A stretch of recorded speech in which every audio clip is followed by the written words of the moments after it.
नमस्कार दोस्तों, रंजन क्लासेस में सभी लोगों का बहुत बहुत स्वागत है। आज हम जो टॉपिक डिस्कस करेंगे comparison of analog and digital instrument, यानी इन दोनों को एक दूसरे के रेस्पेक्ट में तुलना करेंगे, कंपेयर करके करेंगे। हमने उसके लिए कुछ पॉइंट्स लिए, उसके पॉइंट को उसके रेस्पेक्ट में एनालॉग और डिजिटल इंस्ट्रूमेंट के रेस्पेक्ट में कंपेयर करेंगे। और देखिए फर्स्ट पॉइंट के बात करते हैं, रेस्पेक्ट में पॉइंट हमने लिए इन्फॉर्मेशन फॉर्म है, यानी इन्फॉर्मेशन का फॉर्म किस फॉर्मेट में होता है। तो इसमें क्या होता है कि analog instrument as the position of the pointer on dial, यानी जो आपका कैलिब्रेटिंग स्केल होता है उसमें पॉइंटर के पोजीशन पे डिपेंड करता है information in analog instrument. But जो डिजिटल इंस्ट्रूमेंट होता है वो डायरेक्टली डिजिट के फॉर्म में, यानी नंबर्स के फॉर्म में आपको डिस्प्ले डिवाइस पर डिस्प्ले हो जाता है। सब डायरेक्टली इन्फॉर्मेशन डिजिटल फॉर्म में देख लेते हैं। इससे क्या होता है कि आपको यहाँ पे कोई ह्यूमन एरर इन्वॉल्व नहीं होता।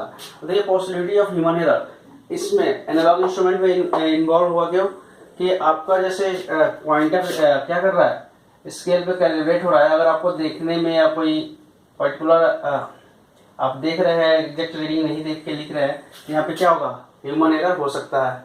बट यहाँ पे क्या डायरेक्टली आपको डिजिट में डिस्प्ले हो रहा है, तो डिजिट को डिस्प्ले होने में कोई दिक्कत नहीं हो। और दूसरा चीज क्या हो सकता है यहाँ पे कि जैसे आप स्केल को देख रहे हैं, अगर पर्टिकुलर एंगल से नहीं देखेंगे तो एरर ड्यू टू पैरेलैक्स का होता है, उससे ही बोलते हैं error due to parallax. Particular angle से आप नहीं देखेंगे तो ये किसी और एंगल से देखेंगे तो उसमें क्या होगा, वैल्यू होगा कुछ और, लेकिन आपको पता चलेगा कुछ और है। तो ये होता है possibility of human error exist in analog instrument but does not exist in digital instrument. अब आता है बेस्ट पॉसिबल एक्यूरेसी। क्या होता है एक्यूरेसी? क्या होता है कन्फर्मेटिव टू द ट्रूथ, यानी आपका ट्रू वैल्यू का कितना नजदीक है आपका reading, that is called as accuracy. और उसके डिफरेंस को हम रिप्रेजेंट करते हैं, बेसिकली जो फॉर्मूला हम यूज करते हैं इसके लिए वो यूज करते हैं एक्यूरेसी इक्वल टू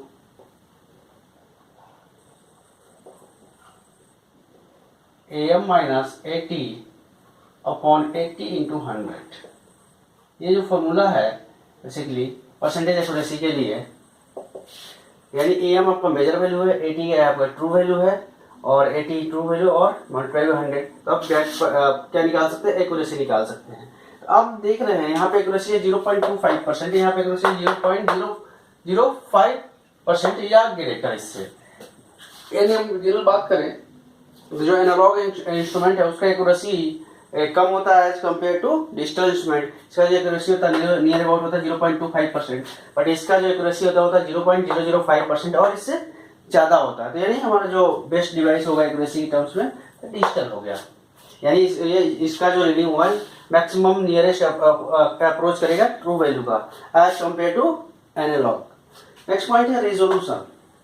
रेजोल्यूशन क्या होता है कि बेसिकली आपका जो डिवाइस है कि इनपुट साइड में कितना मिनिमम चेंजेस पे आउटपुट चेंज हो जाए, यानी रिस्पॉन्स कर दे, उसको बोलते हैं एक resolution.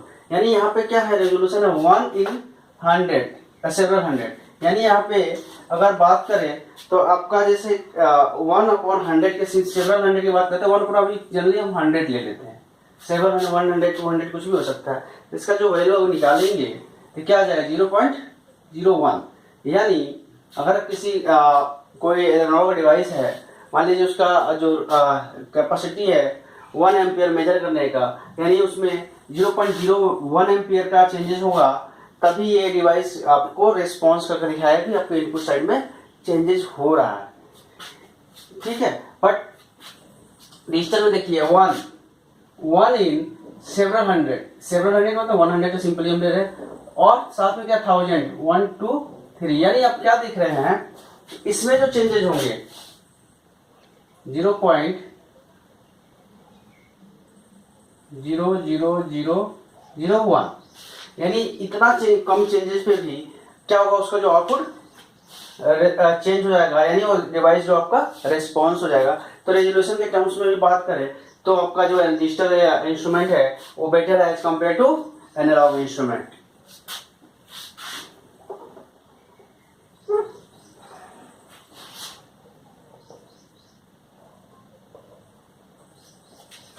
Presence of moving part. अब देखिए प्रेजेंस ऑफ मूविंग पार्ट की बात करते हैं तो जो एनालॉग इंस्ट्रूमेंट है इसमें मूविंग पार्ट इन्वॉल्व होता है, और डिजिटल इंस्ट्रूमेंट में मूविंग पार्ट इन्वॉल्व नहीं होता है। मूविंग पार्ट इन्वॉल्व होने से जो आपका वेयर एंड टेयर प्रॉब्लम होता है वो होता है एनालॉग इंस्ट्रूमेंट में मूविंग पार्ट नहीं है, तो wear and tear problem digital instrument में नहीं होगा। दूसरा बात जो पावर कंजप्शन होता है due to the moving part, the power consumption is maximum in analog instrument as compare to digital instrument, because digital instrument does not have any moving part, so operating power is consumption is very small as compare to digital instrument.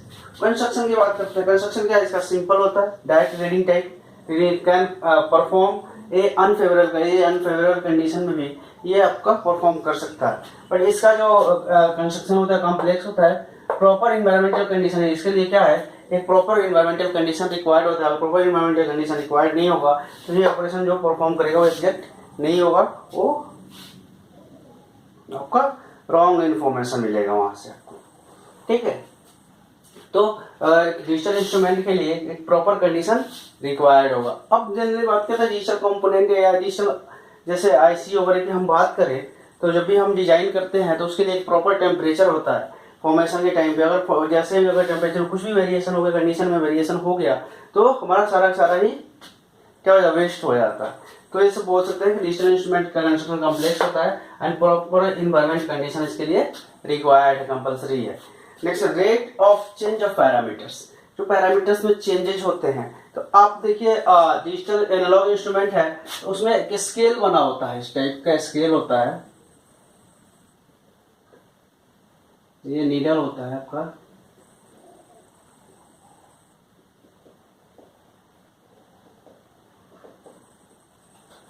तो जो needle variation होता है by the seeing the needle movement, जैसे input change होगा तो needle क्या होगा, यहाँ से वेरिएशन होगा, बढ़ेगा या डिक्रीज होगा, कुछ भी हो सकता है, तो आपको दिख जाएगा वेरिएशन।